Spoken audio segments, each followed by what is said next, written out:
I had everything a man could ask for: a beautiful home, a thriving career, and, most importantly, a loving wife, Sarah. We were the couple everyone envied, the embodiment of a perfect romance. Our nights were filled with movie marathons, cuddled up on the couch, and spontaneous getaways to Napa, where we'd toast to our future under the golden sunset. Our love story wasn't just a fairy tale. It was real, tangible, and built on years of history. We were high school sweethearts, married young, and had never spent a night apart. Not that we wanted to. Our bond felt unbreakable. Until it wasn't. It started subtly, almost imperceptibly. Sarah, who had always been a social butterfly, became distant. Her usual warmth faded into cold indifference. Work commitments piled up. Late nights at the office turned from occasional to routine. At first, I brushed it off, convincing myself it was nothing more than the stress of a demanding career.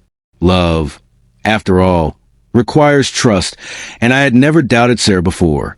I told myself I was overthinking it, that I was just being paranoid. I was a fool about to be schooled. One Friday evening, Sarah called, her voice smooth but distant, telling me she wouldn't be home for dinner. A last-minute presentation, an important client. Her excuses sounded legitimate. I nodded along, told her I understood, and went about my evening alone. I made my usual pasta dinner for one, but the silence of the house felt heavier than ever.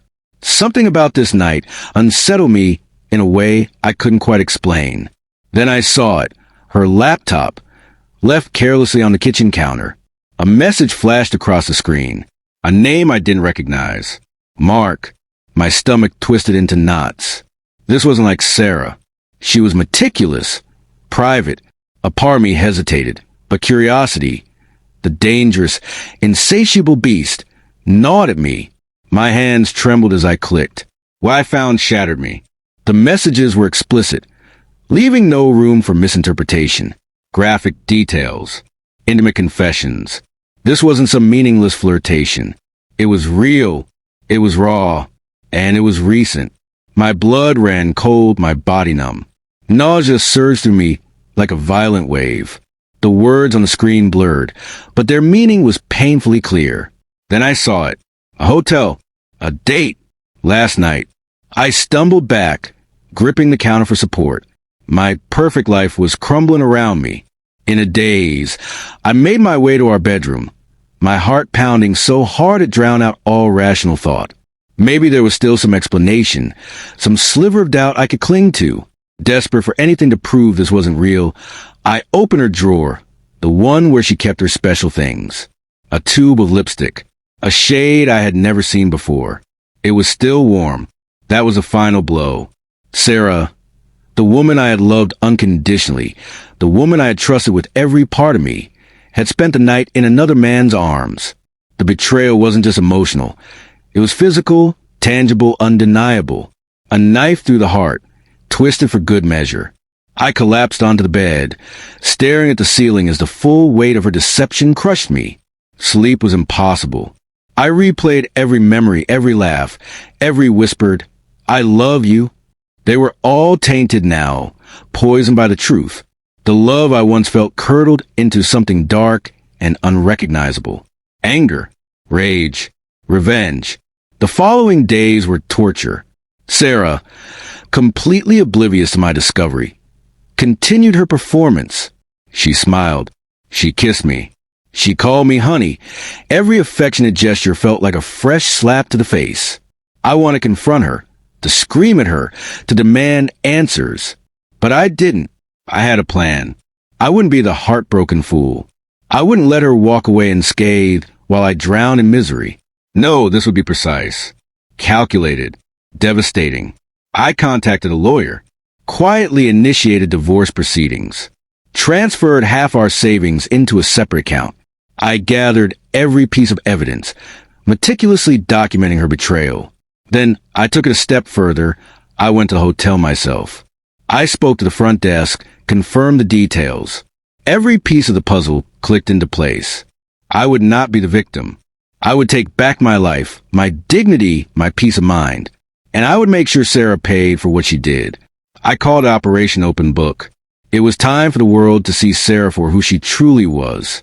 I contacted everyone, our friends, our family, her colleagues.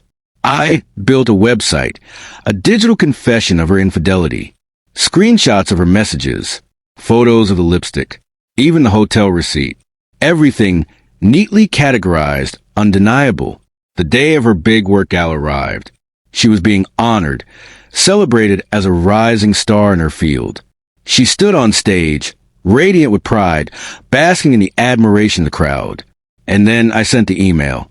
A single link. Subject line, The Real Sarah. Phones buzzed. Whispers spread like wildfire. Gasps echoed through the room as people clicked as they saw. Her carefully crafted image disintegrated before my eyes. The confidence drained from her face, replaced by sheer panic.